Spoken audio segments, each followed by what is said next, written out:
예배를 드리셨으면 좋겠습니다.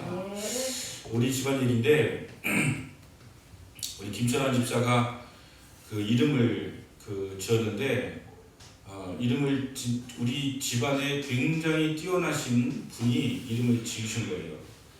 거기 뭐라고 써있냐면 아마 김철환 집사를 못 봤을 텐데 이 이름이 보통 이름이 아니다. 그러니까 적어도 내 자식하고 우리 김철환하고 이렇게 잘 지낼 수 있게 좀 해달라 이렇게 써있어요. 밝을 철에 빛날 환이거든요. 밝을 철에 빛날 환의 미소 종합전기, 밝고 빛나는 미소 짓는 종합전기가 되어야 되는데 그 첫 번째 우선이 무엇이냐면 하나님을 잘 예배하는 것입니다. 그 우선만 잘 하시면 올해는 아주 잘 되게 될 줄로 믿습니다. 오늘 마음이 청결한 자 누가 하나님 볼 것인가 라고 하는 제목으로 말씀을 전하고자 하는데 앞에 꽃이 있어가지고서 제 인물이 죽나요? 꽃이 있어가지고 제 인물이 죽진 않죠? 이 하얀색 이렇게 꽃을 데코레이션을 했는데 너무 귀한 마음인 것 같고요. 청결한 것에 있어서 하얀 이 백합보다 더 청결한 것이 어디 있겠습니까? 그 상징에 그죠? 말씀에 잘 맞는 그 꽃을 이렇게 데코레이션 해주셔서 너무 감사하고 하나님께서 우리 혜수 자매에게 최고의 축복을 허락해 주시기 원합니다. 하나님을 데코레이션하고 많은 사람들을 아름답게 하고 하는 일에서 강성희 사모님을 뛰어넘는 그러한 훌륭한 인재가 되시기를 예수님으로 축원합니다. 사람은 세상을 살아갈 때 무엇인가를 보면서 살아갑니다. 그 대상이 물질적인 것일 수도 있고 정신적인 것일 수도 있지만 무언가를 계속해서 우리가 바라보면서 살아가고 있다라고 하는 것이죠. 사업을 하는 사람은 어떻게 하면 돈을 벌까를 늘 바라볼 거예요. 어디에 손을 대면 돈을 벌 것인가를 바라볼 것입니다. 또 예술을 하는 사람은 어떻게 하면 그 최고 경지의 미를 드러낼 수 있을까 하는 것에서 눈을 떼지 못할 것입니다. 그리고 정치하는 분은 권력과 명예를 항상 눈앞에 두고 살아갈 것입니다. 사랑에 빠진 사람은 사랑밖에 보이지 않을 거예요.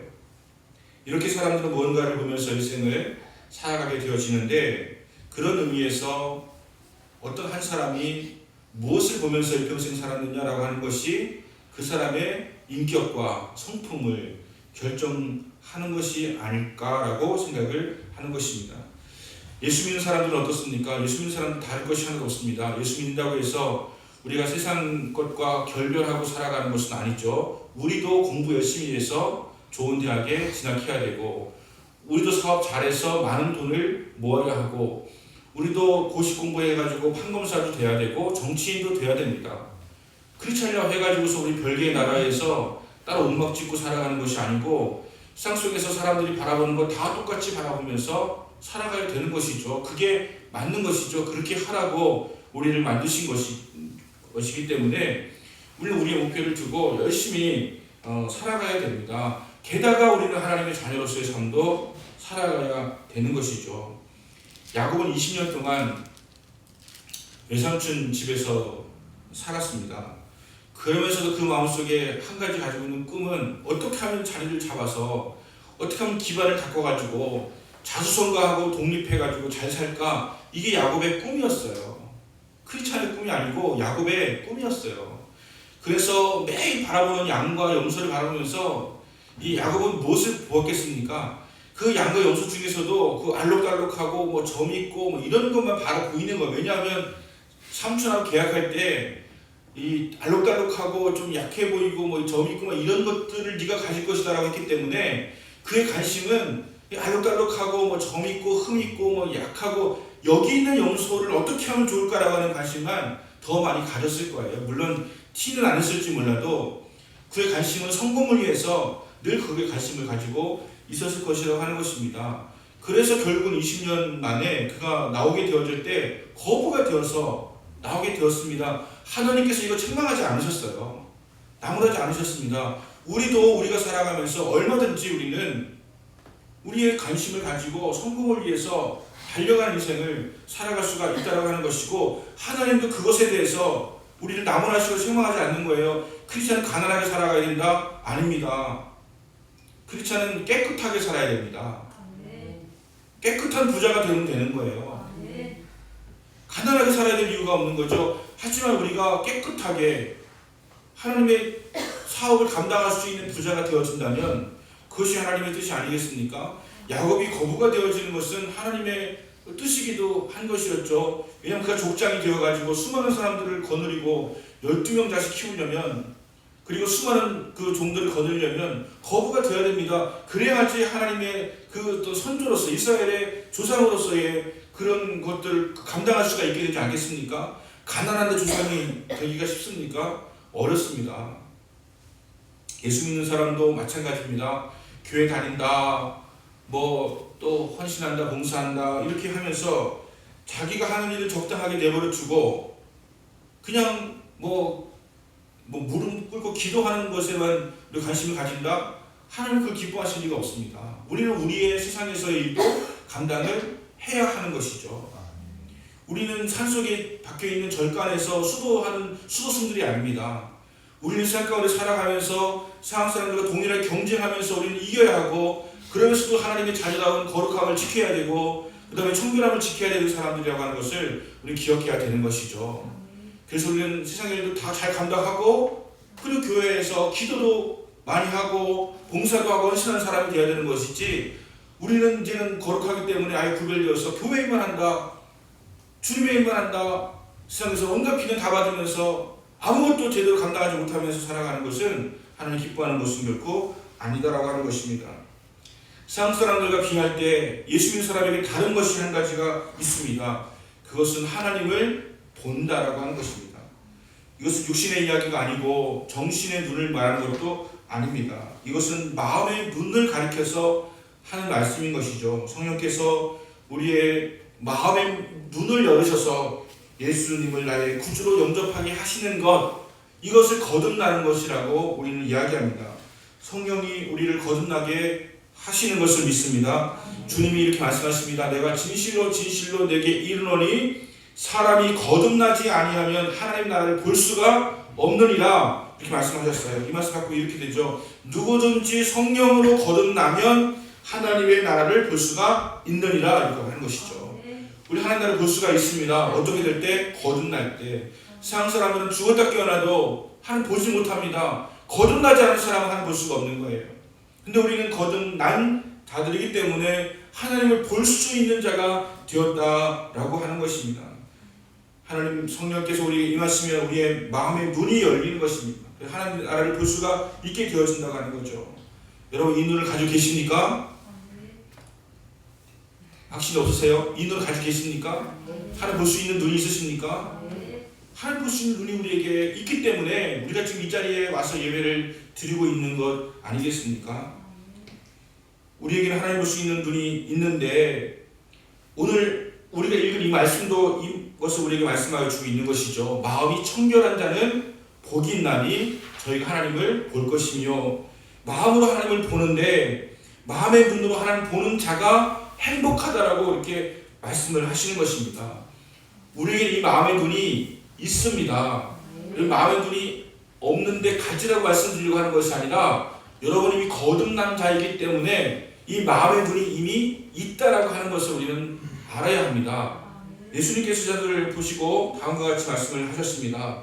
마태복음 13장 16절인데 너의 눈은 봄으로 너의 귀는 들음으로 복이 있도다. 너의 눈은 봄으로 너의 귀는 들음으로 복이 있도다, 이렇게 말씀을 하실 때 이 눈으로 본다고 하는 것이 무엇입니까? 시력입니까? 시력? 아닙니다. 마음의 눈은 마음의 눈 말씀하시는 거예요. 귀도 마음의 귀를 말씀하시는 거예요. 너의 마음의 눈을 떠서 하나님을 보는 자가, 너의 마음의 귀를 열어서 하나님의 음성을 듣는 자가 복이 있다라고 말씀을 하시는 것입니다. 그러면 이 마음의 눈으로 본다라고 하는 것 도대체 무슨 뜻이냐? 어떻게 설명해야 되는, 마음의 눈은 또 뭐냐? 우리 눈은 알겠는데 마음의 눈은 또 뭐냐? 이렇게 우리는 질문할 수 있을 것이고, 이것에 대해서 제가 설명을 드려야 되는 것이죠. 이 본다라고 하는 것은 거룩하시고 영이신 하나님을 인격적으로 인지하고 경험하는 심오한 영적 세계를 표현하는 것입니다. 그냥 우리가 본다라고 하는 것이 우리가 사물을 보는 것처럼 보는 것이 아니고, 본다라고 할 때는 하나님을 인격적으로, 그 심오한 그 하나님을 인격적으로 우리가 경험하는 그 영적 세계를 표현하는 것이 마음의 눈으로 본다라고 하는 것을 의미하는 것입니다. 때로 어떤 사람이 그런 말을 합니다. 하나님을 보았다요. 보셨대요. 하나님 보았대요. 꿈에 하나님 보았대요. 꿈에 예수님 보았대요. 이것이 가능합니까? 하나님을 우리가 볼 수가 없습니다. 꿈에도 못 봅니다. 그럼 여기서 본다라고 하는 건 무엇을 의미하는 것입니까? 그 하나님을 우리가 알게 되었다, 하나님을 느끼게 되었다, 하나님을 깨닫게 되었다, 이것을 의미하는 것이지, 이것이 우리가 시각적으로 보는 것을 의미하는 것이 아닙니다. 하나님 보았대요. 어떻게 생겼냐니까 저처럼 생겼대요. 이 맞는 말입니까? 하나님 저처럼 생겼습니까? 하나님은 인생이 아니시고요, 온 우주에 온 우리에 충만하신 그런 하나님이세요. 우리가 보았다라고 할 때는 그분을 우리가 깨달았다, 경험했다, 느꼈다, 알게 됐다, 이것을 의미하는 것이다라고 하는 거예요. 마음의 눈으로 보았다라고 하는 것은 우리가 시각적으로 보는 의미가 아니라 그분을 알게 됐다라고 하는 것을 의미한다라고 하는 것을 우리가 알아야 된다고 하는 것이죠. 하나님을 본다와 안다라고 하는 이 두 말은 거의 동일한 의미로 사용되어집니다. 에베소서 1장 17절 19절까지 말씀이 있는데, 우리 주 예수 그리스도의 하나님의 영광의 아버지께서 지혜와 계시의 정신을 너희에게 주사 하나님을 알게 하시고 너희의 마음의 눈을 밝히사 그의 부르심의 소망이 무엇이며 성도 안에서 그 기업의 영광의 풍성이 무엇이며 그의 힘의 강력으로 역사하심을 따라 믿는 우리에게 베푸신 능력에 지극히 크심이 어떠한 것을 너희로 알게 하시기를 구하노라. 여기서 우리가 하나님 본다라고 하는 것을 의미할 때 마음의 눈을 밝히셨는데 뭐라고 말씀하세요? 본다라고 하는 것이 아니라 안다라고 말씀하세요. 우리 마음의 눈을 밝히면 눈을 밝히는 거니까 보아야 되는 거 아닙니까? 그런데 알게 하사라고 말씀하세요. 이것은 안다라고 하는 것과 본다라고 하는 것이 같은 의미를 가지고 있다라고 하는 것을 말씀하고 있는 것입니다. 사도 바울이 에베소 감옥에 갇혀가지고 그곳에서 그가 사랑하는 에베소 교인을 향해서 날마다 기도하면서 그가 늘 그 고백하는 것이 하나님 이들에게 지혜와 계시의 정신을 주셔서 하나님 마음의 눈을 밝히시고 하나님을 알게 해달라고 그렇게 하고 있는 거예요. 자, 우리 한 가지 질문할 수 있는 것이 있습니다. 에베소 교인은 하나님께서 마음의 눈을 주셨어요.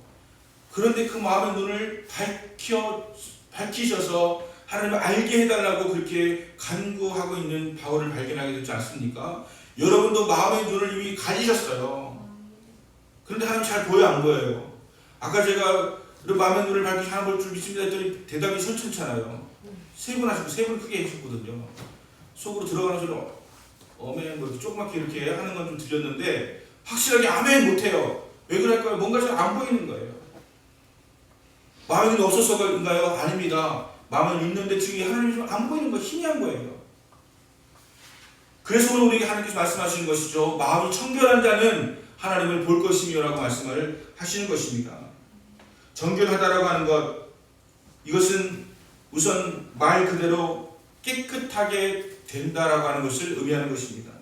청결하다고 하는 것은 두 가지 뜻이 있는데 깨끗하게 되는 것이라고 하는 것이죠. 우리 몸에 눈이 있는데 이 눈이 하루에 25,000번의 깜빡거림이 있습니다.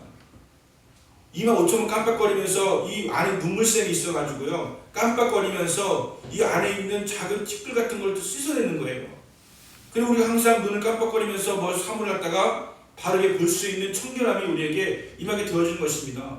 근데 우리가 눈이 참 침침해요. 그 이유 중에 한 가지는 우선 이게 자꾸 눈 깜빡거림을 안 하기 때문이에요. 자꾸 모니터를 쳐다보고 휴대폰을 쳐다보고 TV를 쳐다보고 이렇게 하다 보니까 뭘 쳐다보고 있을 때는 눈을 깜빡거림을 안 합니다. 그리고 덜 합니다. 그러다 보니까 우리의 눈이 그전보다 청결하지가 않은 거예요. 그리고 눈물샘을 자극해서 씻어내는 일을 덜 하는 거예요. 그러니까 침침하게 보이기도 하는 것이죠. 나이가 들면 노안이 와가지고 또 이 작동을 제대로 못하게 되기도 하는 것이죠. 그래서 우리의 눈이 있지만 보지 못하는 그런 일이 생겨날 수가 있다라고 하는 것입니다. 우리의 마음의 눈도 마찬가지입니다. 우리의 마음의 눈이 뭔가에 가려져 있으면 우리는 볼 수가 없다라고 하는 것을 우리가 말씀하십니다. 우리가 남을 미워해 보십시오. 미워하는 마음을 가졌다고 보았을 때 마음이 침침해지고, 그렇게 되면 하나님이 점점 흐릿하게 보여지기 시작하는 것이죠. 우리의 마음이 침침해지고 우리 마음의 눈이 침침해지고 어두워져서 하나님 볼 수가 없게 되어진다고 하는 것입니다.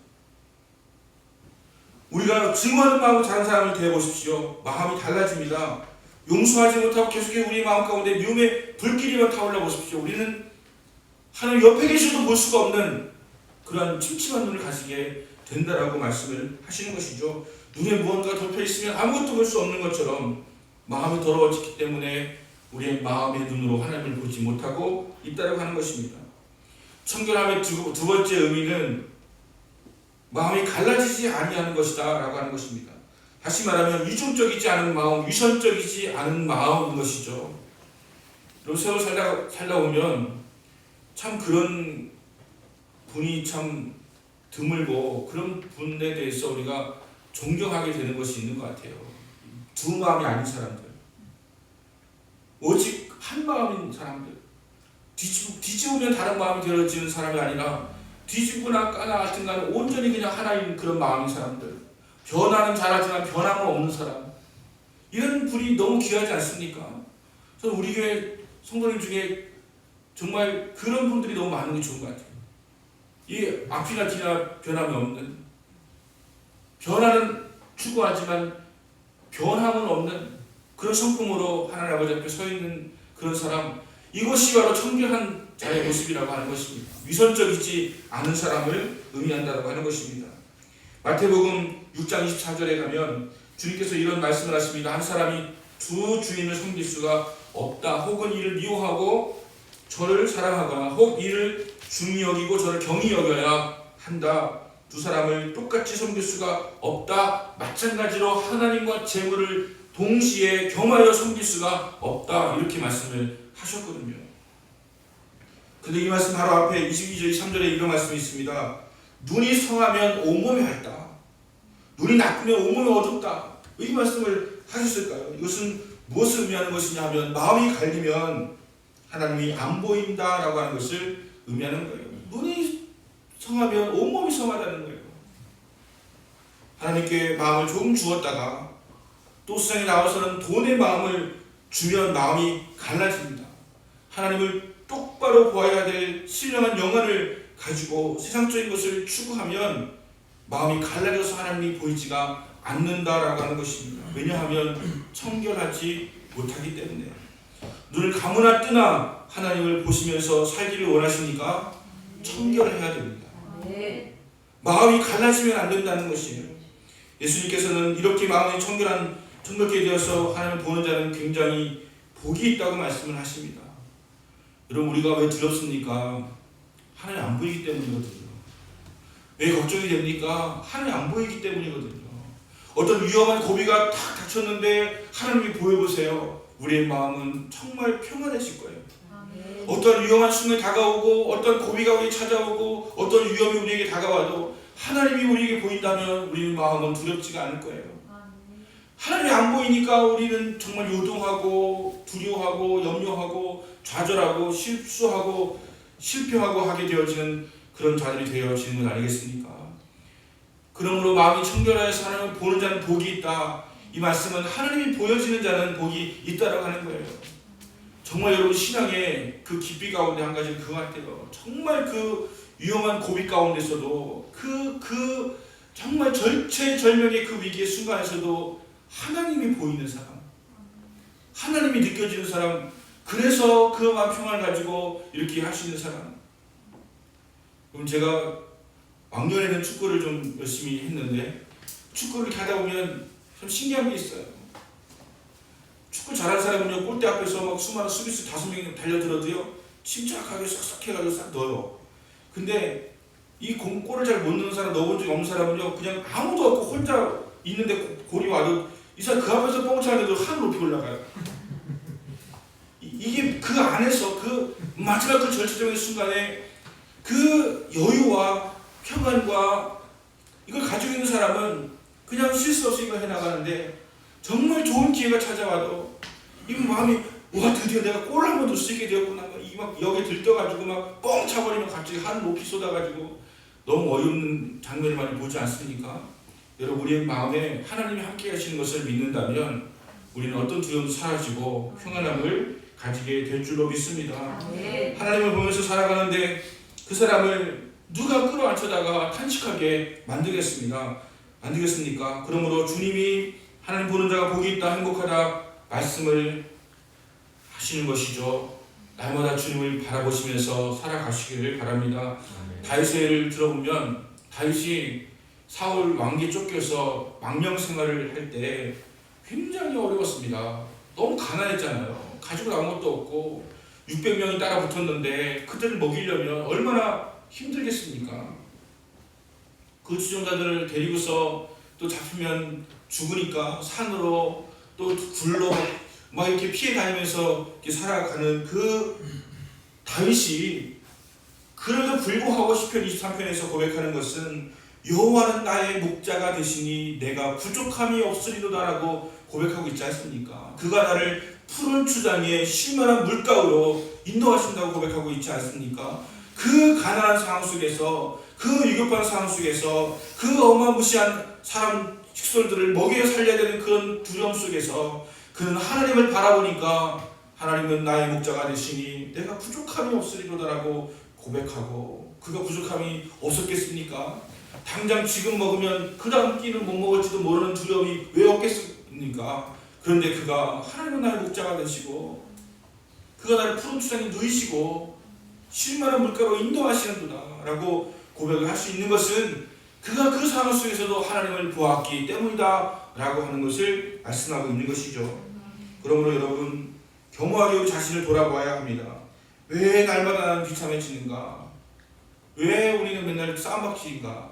왜 우리는 맨날 이렇게 헐뜯는가? 왜 이렇게 곤고한가? 왜 이렇게 어려운가? 하는 바라보게 되어질 때에 다른 이유가 아니라 내 마음이 청결하지 못하기 때문에, 하나님을 보지 못하기 때문에, 우리가 하나님을 보게 되어진다면 그 호랑대오, 하나님 앞에서라고 하는 그 호랑대오의 그런 것으로 하나님을 보게 되어진다면 우리의 삶은 훨씬 더 평안하고 담대하고 위대한 일을 행하게 될 줄로 믿습니다.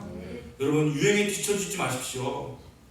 저는 그런 생각을 해요. 하나님이 2000년 전에 우리가 박물관에 박제해놓은 예수님처럼 생각하면 안 됩니다. 예수님 늘 이렇게 막 그 무슨 가운 같은 거 이렇게 해서 가운 근사하게 매가지고 이렇게 다 이렇게 하시고서 살아갔다고 생각하면 예수님 패션이 우리의 패션이지 이렇게 생각하는데, 예수님이 지금 이 시대에 오신다면 그렇지 않으실 거예요. 아마 정말 세련되게 찢어진 청바지 입으시고 하실 가능성도 있다고 생각합니다.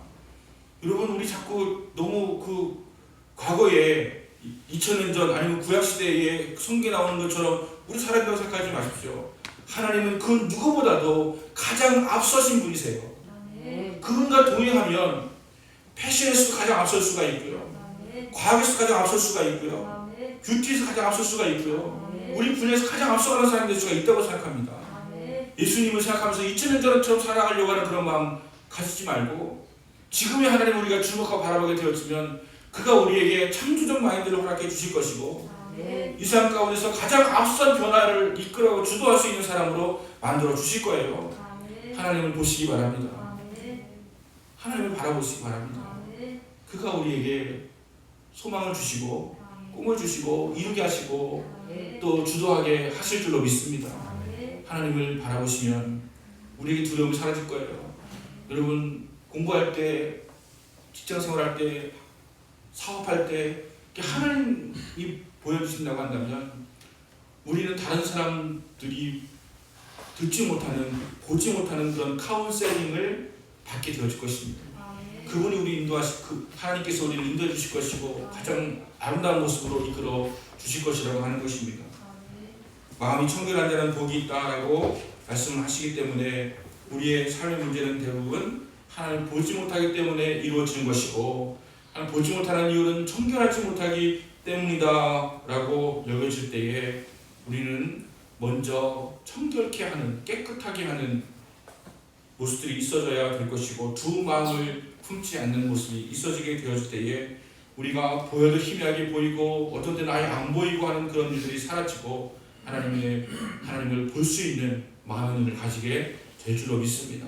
마음의 눈이 이미 있어요. 우리 눈이 있는데 안 보이는 것처럼 있는데 마음의 눈이 있는데 우리가 보이지 않는 이유는 희미해졌기 때문이다 라는 것을 기억하시고 우리 하나님을 보면서 거룩하신 또 자비로우신 영광 중에 계신 하나님을 보시면서 이것이 마음에 가득하게 살아가게 되었으면 이보다 더 행복한 사람이 어디 있겠습니까? 코로나19의 그 복잡한 다단한 속에서도 하나님을 보시는 여러분 되시기를 예수 이름으로 축원합니다. 우리 합심으로 기도